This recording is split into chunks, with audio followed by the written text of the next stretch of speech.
आज म तपाईहरूको अगाडिमा केही समसामयिक प्रश्न लिएर उपस्थित भइसकेको छु र यदि तपाईँ कुनै पनि कम्पिटिटिभ इक्जामको एक्सपिरियन्स हुनुहुन्छ भने यी क्वेसनहरू तपाईँहरू गरेर इक्जाममा बस्नुभयो भने तपाईँहरूलाई धेरै फाइदा हुन्छ।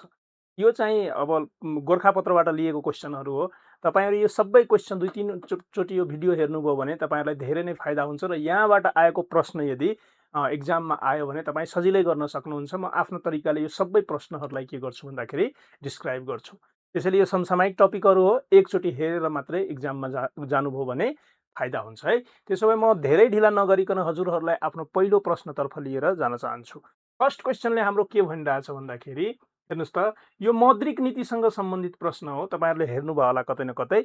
मौद्रिक नीतिसँग सम्बन्धित प्रश्नले के भनिरहेछ भन्दाखेरि नेपाल राष्ट्र बैंकका गभर्नर डाक्टर विश्वनाथ पौडेलद्वारा सार्वजनिक आर्थिक वर्ष 2083-84 को मौद्रिक नीतिले उपभोक्ता मुद्रास्फीति कति कायम गर्ने लक्ष्य लिएको छ। यो क्वेसनले के भनिरहेछ, भर्खरै हाम्रो असार 23 गतेतिर असार 23 मा के भयो भन्दाखेरि हाम्रो मौद्रिक नीति सार्वजनिक भयो। तपाईहरुलाई थाहा छ कि नै त्यो कुरा पनि याद राख्नु होला। असार 23 गते मौद्रिक नीति सार्वजनिक भयो। सार्वजनिक हुँदाखेरि यहाँ 2 3 4 वटा 5 वटा पोइन्टहरु एकदम इम्पोर्टेन्ट छ जो तपाईहरुले याद राख्नै पर्छ। ती पोइन्ट के हुन् भन्दाखेरि कि मौद्रिक नीति कसले सार्वजनिक गरे हुन्, कसले वाचन गरे हुन् भन्दाखेरि अहिलेको वर्तमानको हाम्रो गभर्नर, राष्ट्र बैंकका गभर्नर विश्वनाथ पौडेल, त्यो याद राख्नु पर्यो। र अर्को कुरा हामीले के सम्झिनु पर्यो भन्दाखेरि अर्को कुरा यो कतिऔं मौद्रिक नीति थियो, यो 25औं मौद्रिक नीति थियो, त्यो पनि याद राख्नुस्। र यो क्वेसनको मेन क्वेसन के छ भन्दाखेरि कि मुद्रास्फीतिको अर्थ हुन्छ इन्फ्लेसन। इंग्लिशमा हामी के भन्छौं त्यसलाई, इन्फ्लेसन। इन्फ्लेसनलाई सिम्पल भाषामा यदि भन्यो भने महँगाई भन्छौं। महँगाई कतिमा सीमित, कति प्रतिशतमा सीमित राख्ने लक्ष्य लिएको छ भनेर हाम्रो क्वेसनले भनिरहेछ। यसको राइट एन्सर हो 5.5%। र यो मौद्रिक नीति असार 23 गते के गरेको थियो भन्दाखेरि सार्वजनिक भएको थियो। तपाईहरुलाई थाहा छ मुद्रा सम्बन्धी जति काम हुन्छ त्यो हाम्रो राष्ट्र बैंकबाट हुन्छ। र यो साल चाहिँ यो मौद्रिक नीतिले के गरेछन् भन्दाखेरि 5.5% मा सीमित राख्ने, के महँगाईलाई सीमित राख्ने। र आर्थिक लक्ष्यको कुरा, आर्थिक वृद्धि दरको लक्ष्यको कुरा गर्यो भने मौद्रिक नीतिले कति भनेछ, 7% हामी यो आर्थिक वर्षभित्र के गर्छौं भन्दाखेरि आफ्नो इकोनोमिक ग्रोथ रेटलाई कायम राख्छौं या हासिल गर्छौं भनेर उल्लिएछन्। सँगसँगै यदि वस्तु वा सेवाको आयात कति दिनको हामीसँग मुद्रा, विदेशी डलर, जुन डलर हामी भन्छौं, त्यो कति दिनसम्म या कति महिनासम्मको सञ्चित छ अहिले नेपालमा। र अहिलेको नेपालको अवस्था मुद्रा सञ्चित, विदेशी मुद्रा सञ्चितको कुरा गर्नुभयो भने लगभग 7 महिना भन्दा बढीसम्म हामी वस्तु तथा सेवा आफ्नो देशमा आयात गर्न सक्छौं। त्यति हाम्रो नेपाल राष्ट्र बैंकमा मुद्रा सञ्चित छ। विदेशी मुद्राको कुरा गर्दैछु भने यी कुराहरू हामीलाई मौद्रिक नीतिबाट थाहा हुनै पर्छ है। त्यसपछि म सेकेन्ड क्वेसन तर्फ हजुरहरूलाई लिएर जान चाहन्छु। सेकेन्ड समसामयिक क्वेसन हाम्रो अगाडिमा के छ भन्दाखेरि हेर्नुस् त, यो युएन प्रहरी प्रमुखको सम्मेलन र युएन प्रहरी प्रमुखहरूको सम्मेलन को हामीलाई कहाँ भएको थियो भनेर सोध्न खोजिरहेछ यो क्वेसन। हेर्नुस्, सन् 2026 जुलाईमा संयुक्त राष्ट्र संघीय प्रहरी प्रमुखको 5औं शिखर सम्मेलन कहाँ आयोजना गर्यो। अब यहाँबाट याद गर्नुपर्ने यो कतिऔं शिखर सम्मेलन थियो, 5औं। त्यो क्वेसनमै लेखिरहेछ 5औं शिखर सम्मेलन थियो। र यो कहाँ सम्पन्न भएको थियो, जेनेभा स्विजरल्यान्डमा भएको थियो कि लन्डन संयुक्त अधिराज्यमा भएको थियो, न्युयोर्क अमेरिकामा भएको थियो कि पेरिस फ्रान्समा भएको थियो। यसको राइट एन्सर हो न्युयोर्क अमेरिका। कहिलेदेखि कहिलेसम्म, यो वर्ष जुलाई 2026 जुलाई 7 देखि 8 सम्म भएको थियो। र यो कतिऔं शिखर सम्मेलन हो, 5औं शिखर सम्मेलन हो। यसमा हाम्रो देशबाट आईजीपी प्रहरीका महानिरीक्षक, नेपाल प्रहरीका महानिरीक्षक जसलाई हामी आईजीपी भन्छौं को दान बहादुर कार्की र सशस्त्र प्रहरी बलका महानिरीक्षक, सशस्त्र प्रहरी बलका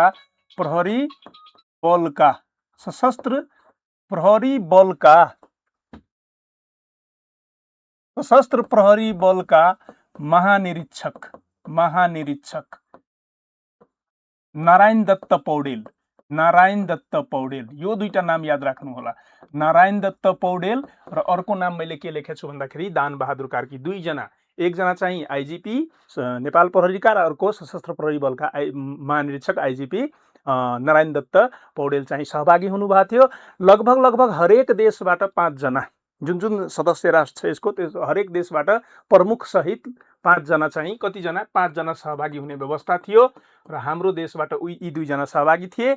र यहाँ चाहिँ डिसिजन के भयो भन्दाखेरि राष्ट्रिय र युएनका प्रहरी मिलेर विश्वमा चाहिँ शान्ति पिस एन्ड अर्डर कायम राख्ने भनेर कुरा यहाँ चाहिँ निर्णय भयो भनेर हामी बुझ्न सक्छौँ। यी कुराहरू यो क्वेसनबाट हामीलाई थाहा हुनुपर्छ। ल नेक्स्ट क्वेसनतर्फ म हजुरहरूलाई लिएर जान चाहन्छु।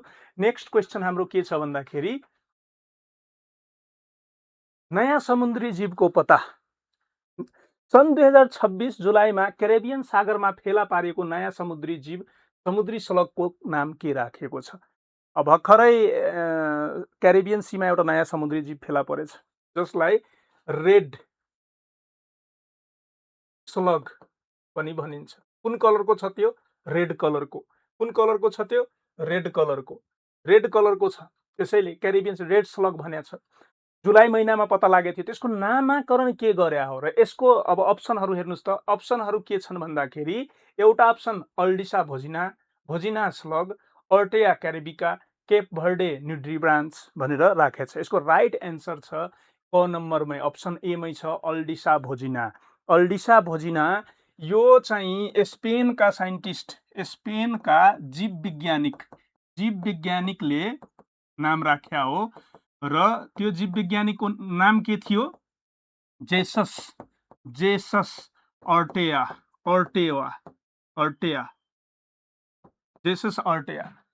जेसस अर्टेयाले त्यो समुद्री जीव पत्ता लगाएको हो र त्यसको नाम के राख्या भन्दाखेरि अल्डिसा भोजिना। र यो अल्डिसा भोजिना कसको सम्मानमा यो नाम राख्या हो भन्दाखेरि केप अफ भर्डे। केप अफ भर्डे यो विश्वकप भर्खरै विश्वकप 2026 सम्पन्न भएको छ। यो विश्वकपमा तपाईँले हेर्नु भएको थियो भने, यदि फुटबलको फ्यान हुनुहुन्छ भने तपाईँहरूले हेर्नु भएको थियो होला कि केप अफ भर्डेका गोलरक्षक मतलब गोलकिपर खत्रै पर्फर्मेन्स थियो, शानदार पर्फर्मेन्स थियो र उनकै सम्मानमा यो केप अफ भर्डेको गोलकिपरको सम्मानमा के राख्या नाम भन्दाखेरि अल्डिसा भोजिना भनेर हामीले याद राख्नुपर्छ है। ल त्यसो भए कहाँ पाए थिए यो जीव? क्यारेबियन सीमा, त्यो पनि याद राख्नु होला। नामाकरण गर्ने व्यक्ति को हो? जेसस अर्टेया है, त्यो पनि याद राख्नु होला। कहाँका जीव वैज्ञानिक? स्पेनका। र कसको सम्मानमा? केप अफ भर्डेका गोलरक्षक या हामी के भन्छौँ गोलकिपरको सम्मानमा, उनको उत्कृष्ट प्रदर्शनको लागि चाहिँ यो सम्मानमा, उनको सम्मानमा चाहिँ यो नाम राखेको हो। नेक्स्ट क्वेसनतर्फ म हजुरहरूलाई लिएर जान चाहन्छु। नेक्स्ट क्वेसनले हाम्रो भनिरहेछ, हेर्नुहोस्, भानुभक्त जन्म जयन्ती। अब भानुभक्त आचार्य हाम्रो देशको एउटा विभूति, राष्ट्रिय विभूतिको रूपमा पनि हाम्रो सरकारले चाहिँ उनलाई दर्जा दिएछन्। उनको चाहिँ जन्म जयन्ती थियो, त्यससँग सम्बन्धित क्वेसन छ। रामायणको सरल नेपाली अनुवाद गरी नेपाली भाषाको जग बसाल्ने आदि कवि भानुभक्त आचार्यको विक्रम सम्वत 2083मा कतिऔं जन्म जयन्ती मनाइएको हो? यो मतलब 2083मा जुन जन्म जयन्ती मनायो उहाँको, त्यो कतिऔं जन्म जयन्ती थियो त्यो क्वेसन सोधिरहेछ। र अप्सनहरू छ 211औं जन्म जयन्ती थियो कि, 212औं थियो कि, 213औं थियो कि, 214औं थियो। र यसको राइट एन्सर छ 213औं जन्म जयन्ती थियो यो उहाँको जन्म चाहिँ जहिले पनि यो असार 29मा मनाइन्छ। असार 29मा किनकि उहाँको जन्म असार 29मा भएको थियो। जन्म कहिले भएको थियो भानुभक्त आचार्यको? विक्रम सम्वत 1871 असार कतिमा? 29मा। कुन जिल्लामा? तनहुँ जिल्लामा उहाँको जन्म भएको थियो। र यो भानुभक्त जयन्ती जुन छ नि, जन्म जयन्ती, यो कहिलेदेखि मनाउन थालेको हो नेपाल सरकारले? विक्रम सम्वत 2034 देखि। र यो कतिऔं भानुभक्त जयन्ती थियो? जन्म जयन्ती 213औं भानुभक्त जन्म जयन्ती थियो। र उहाँको योगदान रामायण जुन छ नि, हाम्रो हिन्दू धर्मावलम्बीहरूको एकदम एउटा आस्थाको शास्त्र छ रामायण, त्यसलाई चाहिँ नेपाली अनुवाद गर्नमा उहाँले प्रमुख भूमिका खेल्नु भएको थियो। त्यसैले हामी के गर्छौँ भन्दाखेरि उहाँको जन्मजयन्ती र उहाँ हाम्रो आदिकवि पनि उहाँलाई के भनेर चिनिन्छ नेपालमा आदिकवि भानुभक्त आचार्य आदिकविको पनि हामी सम्मान दिएछौँ। सँगसँगै उहाँको कृतिहरूमाथि प्रकाश पार्ने व्यक्तिको नाम के थियो भन्दाखेरि मोतीराम भट्ट। यो नाम पनि तपाईँहरूले सुन्नुभयो होला। मोतीराम भट्टले उहाँको कृतिहरूमाथि प्रकाश पार्नुभएको थियो। यो क्वेसनको एन्सर के हो? 213औं जन्मजयन्ती यो वर्ष मनाइएको हो 2000 कतिमा? विक्रम सम्वत 2083 सालमा। नेक्स्ट क्वेसनतर्फ म हजुरहरूलाई लिएर जान चाहन्छु। नेक्स्ट क्वेसनले के भनिरहेछ भन्दाखेरि यो क्वेसन हेरौँ त। कतारका पूर्व अमिर शेख अहमद नेपाली श्रमिकका लागि रोजगारी र सम्बन्ध सुदृढ गर्ने कतारका पूर्व अमिर शेख हमद बिन खलिफा अल थानीको निधन कहिले भएको? अब यो चाहिँ इन्टरनेसनल समसामयिक करेन्ट अफेयरसँग रिलेटेड क्वेसन हो र यसको राइट एन्सर कुन छ हेरौँ त। सन् 2026 जुलाई 10 हो कि, सन् 2026 जुलाई 12 हो कि, सन् 2026 जुलाई 14 हो कि, या सन् 2026 जुलाई 16 हो कि? यसको राइट एन्सर छ सन् 2026 जुलाई 12 मा उहाँको निधन भएको थियो। उहाँ चाहिँ किन इम्पोर्टेन्ट छ भन्दाखेरि यिनले चाहिँ हाम्रो लोकसेवाको लागि यो क्वेसन किन इम्पोर्टेन्ट छ किनकि यिनले नेपाली श्रमिकहरूको लागि कतारसँग, जुन नेपालका धेरै श्रमिकहरू, धेरै मान्छेहरू कतारमा जान्छन् काम गर्नको लागि, श्रम गर्नको लागि, उहाँले ढोका खोल्नु भयो सर्वप्रथम सुरुमा। र यो कारणले पनि इम्पोर्टेन्ट छ उहाँ, किनकि अल थानी नै थिए जसले कतारलाई मोडर्न कतार, नयाँ कतार या आधुनिक कतारको रूपमा स्थापित गरे हुन्, आधुनिक कतारको रूपमा स्थापित गरे हुन्। र यहाँ जुन देखिराख्नु भएको छ नि यो अमीर, अमीरको अर्थ हुन्छ राजा वा शासक, राजा वा शासक हुन्छ अमीरको अर्थ। यिनलाई चाहिँ फादर अफ आमिर भनेर पनि चिनिन्छ। यिनको सम्मानमा फादर अफ आमिर भनेर कसलाई चिनिन्छ? अल थानीलाई चिनिन्छ। यिनको मृत्यु चाहिँ 74 वर्षको एजमा भएको थियो। कहिले भयो? 2026 जुलाई 14। र यिनले चाहिँ कतारलाई मोडर्न, आधुनिक कतारको रूपमा स्थापित गरे हुन् है। यिनको कार्यकाल मतलब यिनले चाहिँ 1996 सायद 1996 देखि 2013 सम्म कतारको आमिरको रूपमा काम गरे र कतारमा धेरै सकारात्मक चेन्जेसहरू ल्याएका थिए। त्यसैले यिनलाई धेरै सम्मान छ। कतारमा यिनलाई धेरै सम्मान दिइन्छ र यिनलाई फादर अफ अल आमिर भनेर पनि चिन्छ। यिनको मृत्युको डेट मेन याद राख्नु होला, कहिले छ भन्दाखेरि सन् 2026 जुलाई 12 मा यिनको मृत्यु भएको थियो। कति वर्षको उमेरमा? 74 वर्षको उमेरमा है। ल नेक्स्ट क्वेसनतर्फ म हजुरहरूलाई लिएर जान चाहन्छु। नेक्स्ट क्वेसनले हाम्रो के भनिरहेछ? नेक्स्ट क्वेसनले हाम्रो भनिरहेछ कर्णालीमा छोरी सम्मेलन भएको छ। छोरी सम्मेलनको डेट हामीले याद गरिराख्नुपर्छ। कर्णाली प्रदेशको सदरमुकाम वीरेन्द्रनगरमा दोस्रो कर्णाली छोरी सम्मेलन कहिले सम्पन्न भयो? फर्स्ट कुरा के याद गर्नु पर्यो कि यो कतिौं कर्णाली सम्मेलन थियो? यो सेकेन्ड थियो। दोस्रो अरू के कुरा थाहा हुनु पर्यो हामीलाई भन्दाखेरि यहाँबाट यसको डेट विक्रम सम्वत 2083 जेठ 10 देखि 11 हो कि, विक्रम सम्वत 2083 जेठ 16 देखि 17 हो कि, विक्रम सम्वत 2083 जेठ 22 देखि 23 हो कि, विक्रम सम्वत 2083 जेठ 28 देखि 29 हो? यसको राइट एन्सर हो विक्रम सम्वत 2083 जेठ 16 देखि 17। यो कतिौं छोरी सम्मेलन थियो? दोस्रो है। त्यो कुरा याद राख्नु होला। यहाँ चाहिँ यो सम्मेलन चाहिँ ज्योति फाउन्डेसन, त्यहाँको ज्योति फाउन्डेसन र कर्णाली प्रदेशका सामाजिक विकास मन्त्रालयको समन्वयमा ज्योति फाउन्डेसनद्वारा आयोजित थियो। यो सम्मेलनले चाहिँ त्यहाँका छोरीहरूको आवाजहरूलाई समेटेर, चाहना, इच्छा, आकांक्षा, हक, अधिकारलाई समेटेर 10 बुन्दे कर्णाली घोषणा पत्र पनि सार्वजनिक गर्यो। कर्णाली घोषणा पत्र पनि सार्वजनिक गर्यो। त्यो कुरा पनि याद राख्नु होला। कति बुन्दे? 10 बुन्दे कर्णाली घोषणा पत्र। र यो सम्मेलनले के एउटा निकाल्यो भन्दाखेरि कि कर्णालीको छोरीहरू पछाडि पर्नुको मेन कारण चाहिँ त्यहाँ बाल विवाह, त्यहाँको लैङ्गिक विभेद र छाउडी जस्ता कुप्रथाहरूको कारणले गर्दाखेरि त्यहाँका छोरीहरू दबिएका छन् या पछाडि परेका छन् भनेर निकरियोल निकाल्नु भयो है। त्यो कुरा याद राख्नुपर्छ हामीले। ल नेक्स्ट क्वेसनतर्फ म हजुरलाई लिएर जान चाहन्छु। नेक्स्ट क्वेसनले हाम्रो के भनिरहेछ? नेक्स्ट क्वेसनले हाम्रो भनिरहेछ नाउरुको नाम परिवर्तनको प्रस्ताव छ, त्योसँग रिलेटेड क्वेसन हाम्रो के छ हेर्नुहोस् त। विश्वकै तेस्रो सानो देश नाउरुको संसदले आफ्नो देशको नाम परिवर्तन गरी के राख्ने प्रस्ताव पारित गरेका छन् र अप्सनहरू हेर्नुहोस् त, नाउएरो हो कि, नाउरिया हो कि, माइक्रोनेसिया हो कि, पेसिफिका हो कि। अब यो चाहिँ नाउएरो हो, यसको राइट एन्सर के हो, नाउएरो फर्स्ट नम्बरको। यहाँको संसदले चाहिँ के गर्यो भन्दाखेरि हाम्रो देशको नाम चेन्ज गर्नुपर्छ भनेर प्रस्ताव लिएर गयो र सर्वसम्मतले पारित भयो। नाउरुको कुरा गर्दाखेरि यो चाहिँ तेस्रो ठुलो देश हो, तेस्रो सानो, सबभन्दा सानो होइन, तेस्रो सानो र वर्ल्डको प्रथम या सबभन्दा सानो गणतान्त्रिक मुलुक हो। सबभन्दा सानो के हो, गणतान्त्रिक मुलुक हो, गणतान्त्रिक मुलुक हो है, यो कुरा पनि याद राख्नु होला। क्षेत्रफलको आधारमा यो तेस्रो सानो, योभन्दा सानो भनेको सबभन्दा सानो भ्याटिकन सिटी, त्यसपछि मोनाको र थर्ड नम्बरमा कुन पर्छ, नाउरो आफै पर्छ।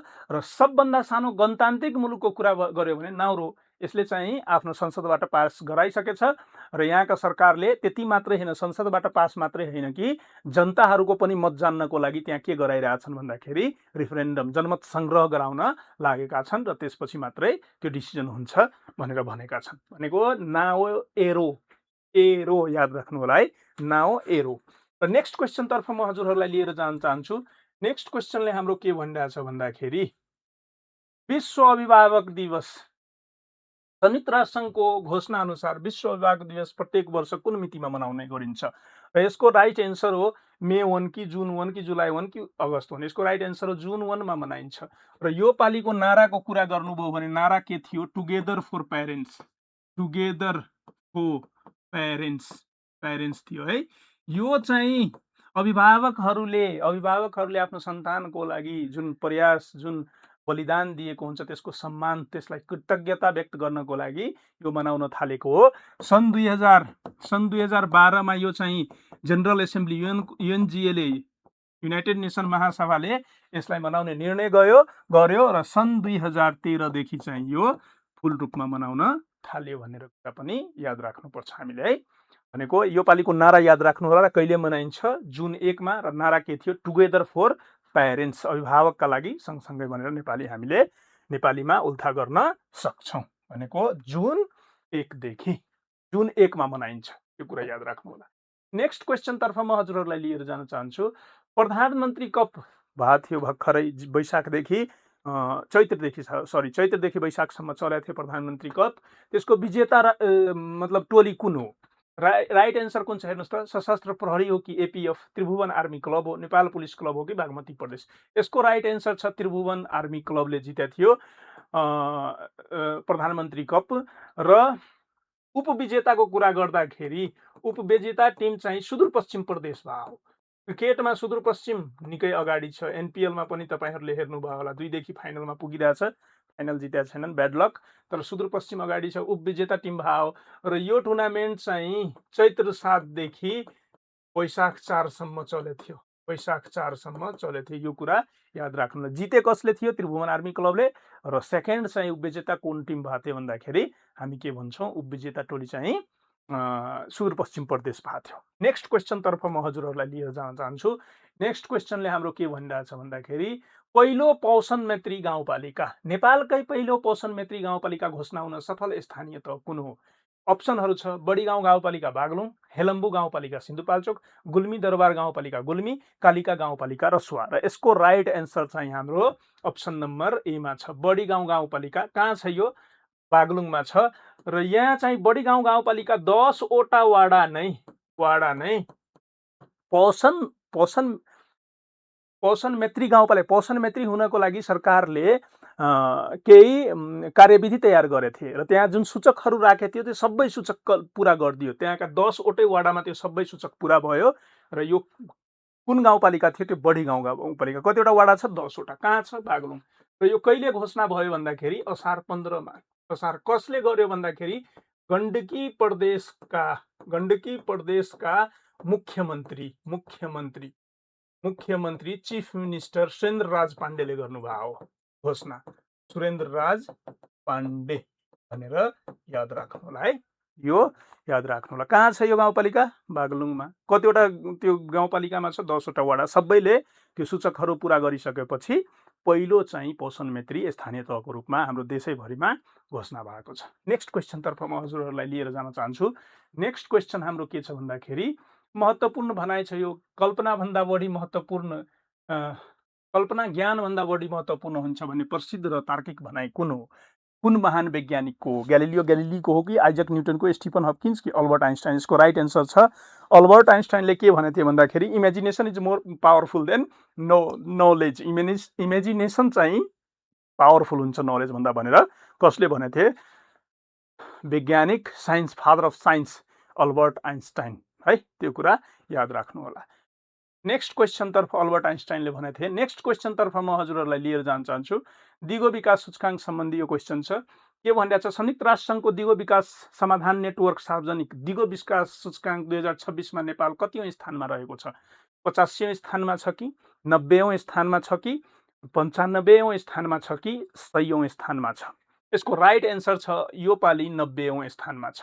90औं स्थानमा पर्नको लागि यहाँ कतिवटा देश थियो? 169 वटा देशहरूलाई इन्लिस्ट गरेर त्यहाँबाट हाम्रो देश कति नम्बरमा छ? 90। हाम्रो देशले 90 स्थान प्राप्त गर्दाखेरि अङ्क कति प्राप्त गरेको थियो? 68.7% अङ्क प्राप्त गरेको थियो है। हाम्रो देशले 68.7% अङ्क प्राप्त गरेर कति नम्बरमा? 90औं स्थानमा। 2025 को कुरा गर्दाखेरि नेपाल 85औं स्थानमा थियो। 85औं स्थानमा, त्यो कुरा पनि याद होस्। तर यो पालि हल्का हाम्रो र्याङ्किङ खस्केछ। हामी कति नम्बरमा पुगेछौँ? 90औं स्थानमा। अब सबभन्दा सुरु मतलब सबभन्दा राम्रो अङ्क कसले प्राप्त गरेछ र 1 नम्बरमा देश कुन छ भन्दाखेरि हामी भन्छौँ फिनल्यान्ड। फिनल्यान्ड 1 नम्बरमा छ। स्विडेन 2 नम्बरमा छ। स्विडेन 2 नम्बरमा छ। 3 नम्बरमा डेनमार्क छ। 4 नम्बरमा नर्वे छ र 5 नम्बरमा जर्मनी छ। भनेको यी देशहरू टप 5 हुन्। लास्टमा कुन छ? लास्ट देश 169 नम्बरको 169 सबभन्दा पुअर पर्फर्मेन्स कसको छ भन्दाखेरि साउथ सुडानको। यो कुरा याद राख्नु होला। र सार्कमा चाहिँ सबभन्दा राम्रो स्थान मालदिभ्सको छ भने सबभन्दा नराम्रो स्थान या सबभन्दा विक पोजिसन कसको छ यहाँ भन्दाखेरि हामी अफगानिस्तान याद गर्छौँ। 1 नम्बरमा मालदिभ्स र लास्टमा कुन छ? लास्टमा अफगानिस्तान। त्यो कुरा याद राख्नुपर्छ। मेन कुरा के हो भन्दाखेरि 169 देश थियो, 68.7 हामीले अङ्क प्राप्त गर्यौँ र हामी कतिौं स्थानमा छौँ भन्दाखेरि यो वर्ष 90औं स्थानमा छौँ भनेर हामीले याद राख्नुपर्छ। र नेक्स्ट क्वेसनतर्फ लिएर गइरहेको छु म हजुरहरूलाई। नेक्स्ट क्वेसन र आजको लास्ट क्वेसन होला सायद। विश्व जनसङ्ख्या दिवस प्रत्येक वर्ष कुन मितिमा मनाउने गरिन्छ? विश्व जनसङ्ख्या दिवस जुलाई 11 मा मनाइन्छ कि जुलाई 15 मा मनाइन्छ कि जुलाई 30 मा मनाइन्छ कि अगस्त 5 मा मनाइन्छ? यसको राइट एन्सर हो जुलाई 11। र जुलाई 11 मा किन मनाइन्छ? किनकि सन् 1987 जुलाई 11 को दिन नै हाम्रो विश्वको जनसङ्ख्या 5 अर्ब पुगेको थियो। र यो कुरालाई के गरेको थियो भन्दाखेरि सेलिब्रेट गर्नको लागि 1989 मा चाहिँ डिसिजन भयो र सन् 1990 देखि यो दिवस जुलाई 11 मा मनाउन थालेको। कहिलेदेखि मनाउन थालेको हो? 1990 देखि है। कहिले पुगेको थियो 5 अर्ब? के को उपलक्ष्यमा? 1987 जुलाई 11 मा 5 अर्ब पुगेको उपलक्ष्यमा जुलाई 11 लाई के मनाउन थाल्यो भन्दाखेरि जनसङ्ख्या दिवस। अहिले विश्वको जनसङ्ख्या हेर्नुभयो भने 8 अर्ब 30 करोड रहेको छ। 8 अर्ब 30 करोड रहेको छ र सबभन्दा बढी जनसङ्ख्या भएको मुलुक भारत छ अहिले भने वर्ल्डमा। सबभन्दा कम भनेको भ्याटिकन सिटी हो। भ्याटिकन सिटी हो। त्यो कुरा पनि याद राख्नुहोस् है। त्यो कुरा पनि याद राख्नुहोस्। ल, यति क्वेसनहरू म आज तपाईँहरूको अगाडिमा लिएर उपस्थित भएको थिएँ। यी क्वेसनहरू तपाईँ सर र प्र्याक्टिसको लागि हेर्नु होला। यस्तै क्वेसनहरूबाट लोकसेवामा पनि सोधिरहेको हुन्छ क्वेसन, एकदम इम्पोर्टेन्ट हुन जान्छ त्यो हिसाबले। त्यसैले एकचोटि यो भिडियो हेर्नु होला र आफ्नो साथीहरूसँग पनि सेयर गर्नु होला। यति भन्दै म हजुरहरूबाट आज बिदा हुन्छु। हस्, थ्याङ्क यू, बाइ बाइ।